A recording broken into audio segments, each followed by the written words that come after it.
And at this time, I'd like to recognize our city manager, Daniel Estes. He's right here. This is him, right here. He's going to read to us the Declaration of Independence. Ooh.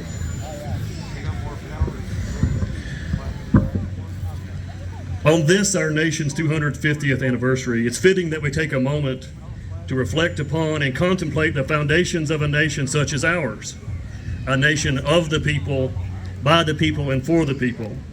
I thank God that ours is not one where kings and queens rule and we would merely be subjects to the crown, but instead, we have inherited a nation where we are citizens, not subjects, and where we are sovereign to make the laws that govern how we live. Among the foundations of our country, one of the cornerstones in that foundation is the Declaration of Independence, which I will read portions of now. In Congress, July 4th, 1776, the unanimous declaration of the 13 United States of America. When in the course of human events it becomes necessary for one people to dissolve the political bands which have connected them with another, and to assume among the powers of the earth the separate and equal station to which the laws of nature and of nature's God entitle them, a decent respect to the opinions of mankind requires that they should declare the causes which impel them to the separation.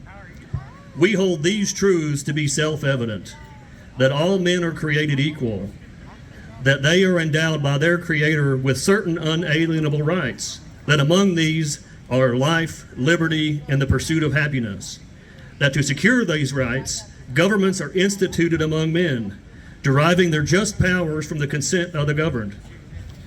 That whenever any form of government becomes destructive of these ends, it is the right of the people to alter or to abolish it, and to institute a new government, laying its foundation on such principles and organizing its powers in such form as to them shall seem most likely to affect their safety and happiness. Prudence, indeed, will dictate that governments long established should not be changed for light and transient causes. And accordingly, all experience has shown that mankind are more disposed to suffer while evils are sufferable than to right themselves by abolishing the forms of which they are accustomed. But when a long train of abuses and usurpations, pursuing invariably the same object, evinces a design to reduce them under absolute despotism, it is their right, it is their duty to throw off such government and to provide new guards for their future security. Such has been the patient sufferance of these colonies, and such is now the necessity which constrains them to alter their former systems of government. The history of the present King of Great Britain is a history of repeated injuries and usurpations, all having in direct object the establishment of an absolute tyranny over these states. To prove this, let facts be submitted to a candid world.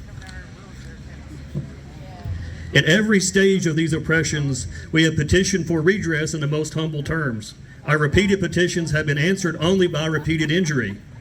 A prince whose character is thus marked by every act which may define a tyrant is unfit to be the ruler of a free people. Nor have we been wanting in attention to our British brethren. We have warned them from time to time of attempts by their legislature to extend an unwarrantable jurisdiction over us. We have reminded them of the circumstances of our immigration and settlement here. We have appealed to their native justice and magnanimity, and we have conjured them by the ties of our common kindred to disavow these usurpations, which would invariably interrupt our connections and correspondence. They too have been deaf to the voice of justice and consanguinity. We must therefore acquiesce in the necessity which denounces our separation and hold them, as we hold the rest of mankind, enemies in war, in peace, friends.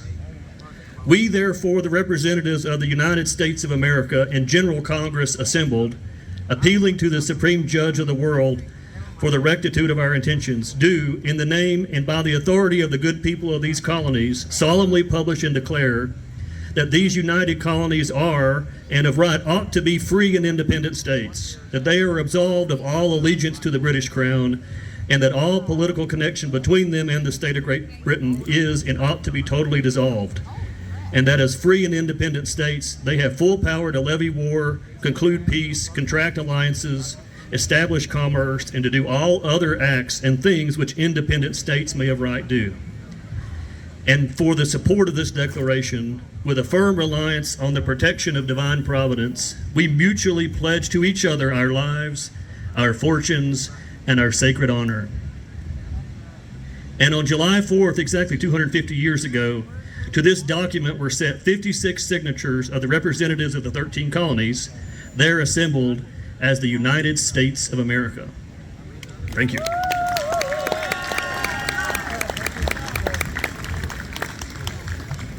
Thank you, Daniel.